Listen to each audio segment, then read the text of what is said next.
हाँ तो भाई मेरे पास एक फंक्शन है जी ऑफ एक्स और वो बराबर है 9 ज़रब 8 की ताकत x माइनस 1 के। और भाई ये फंक्शन सिर्फ x की मस्बत आदाद के लिए ही बयानशुदा है, यानी इस फंक्शन की डोमेन में सिर्फ मस्बत आदाद ही हो सकते हैं, जैसे 1 2 3 4 5 वगैरह वगैरह। तो भाई ये फंक्शन बहुत वाज़े तौर से बयान किया गया है।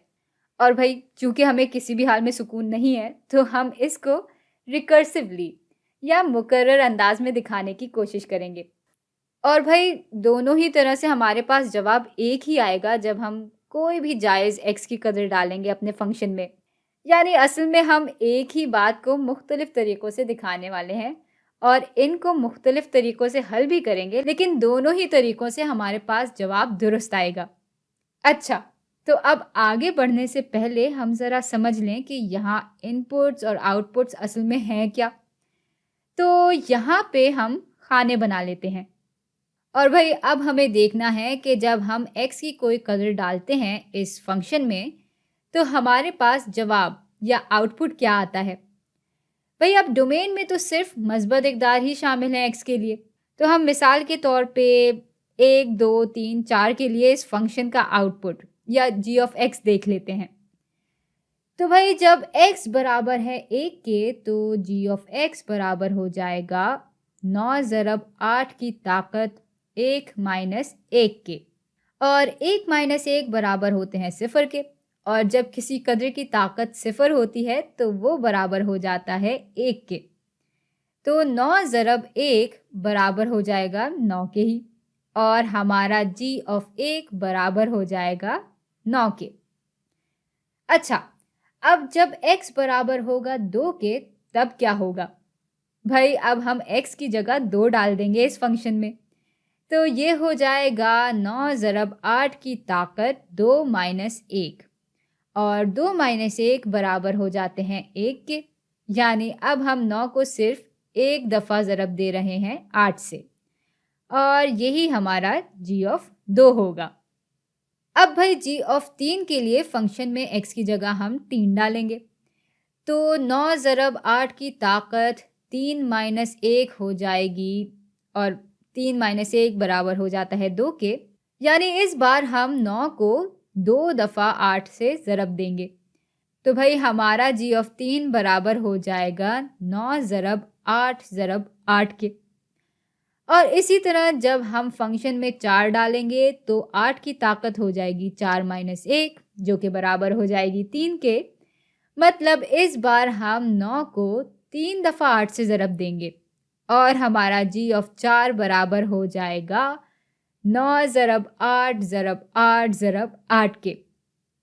तो भाई पैटर्न या तरतीब ये बन रही है कि हम हर अगली टर्म तक पहुंचने के लिए अपनी पिछली टर्म को 8 से ज़रब दे रहे हैं, या हमारी हर अगली टर्म पिछली टर्म से 8 गुना ज़्यादा है, जो कि हम यहाँ यहाँ यहाँ और यहाँ देख सकते हैं।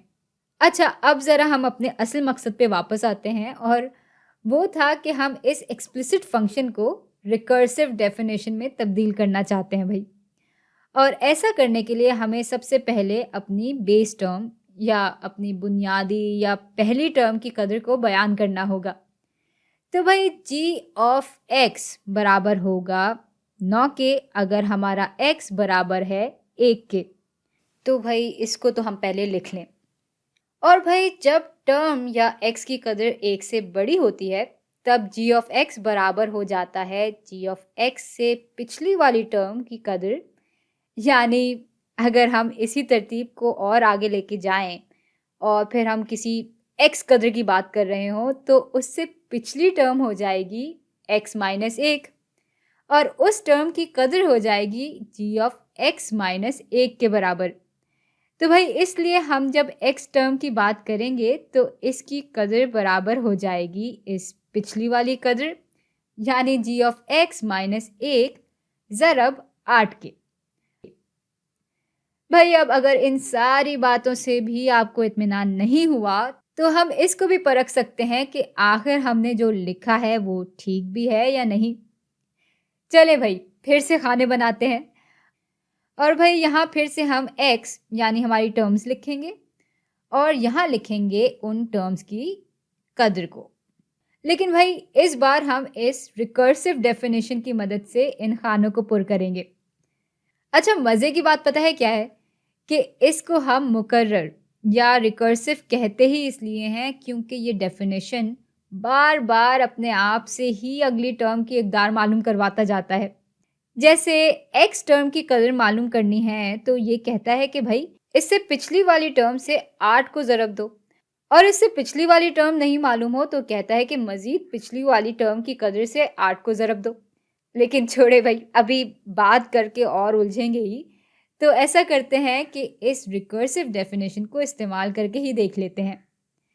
तो भाई जब x बराबर है 1 के तो g ऑफ x या g ऑफ 1 बराबर हो जाएगा इस 9 के, और जब x बराबर होता है 2 के तब देखते हैं कि क्या होता है। भाई जब x बराबर होता है 2 के तब तो ये फॉर्मूला हम इस्तेमाल ही नहीं कर सकते क्योंकि ये तो सिर्फ x इज इक्वल्स टू 1 के लिए ही बयानशुदा है। तो अब हम इस फॉर्मूले को इस्तेमाल करेंगे क्योंकि ये x इज इक्वल्स टू 2 के लिए बयानशुदा होगा। तो g ऑफ 2 बराबर हो जाएगा g ऑफ 2 माइनस 1 यानी g ऑफ 1 ज़रब 8 के, और g ऑफ 1 हमारा बराबर है इस पिछली टर्म की कदर के जो कि है 9, यानी g ऑफ 2 बराबर हो जाएगा 9 ज़रब 8 के। और यहाँ जब हमने एक्सप्लिसिट फंक्शन इस्तेमाल किया था तब भी हमें यही जवाब मिला था। चले अब देखते हैं कि जब हमारा x 3 के बराबर होता है तब क्या होता है। भाई तब हमारा g ऑफ 3 बराबर हो जाएगा, और अब भी हम इसी फॉर्मूले को इस्तेमाल करेंगे, तो ये हो जाएगा g ऑफ 3 माइनस 1 ज़रब 8 के, और 3 माइनस 1 हो जाते हैं 2, तो और g ऑफ 2 यानी हमारी इससे पिछली कदर बराबर है 9 ज़रब 8 के, तो g ऑफ 3 बराबर हो जाएगा इससे पिछली वाली टर्म की कदर यानी 9 ज़रब 8 ज़रब 8 के। और इस तरह ये तरतीब आगे चलती चली जाएगी। मतलब इस फंक्शन के लिए ये रिकर्सिव डेफिनेशन बिल्कुल दुरुस्त है।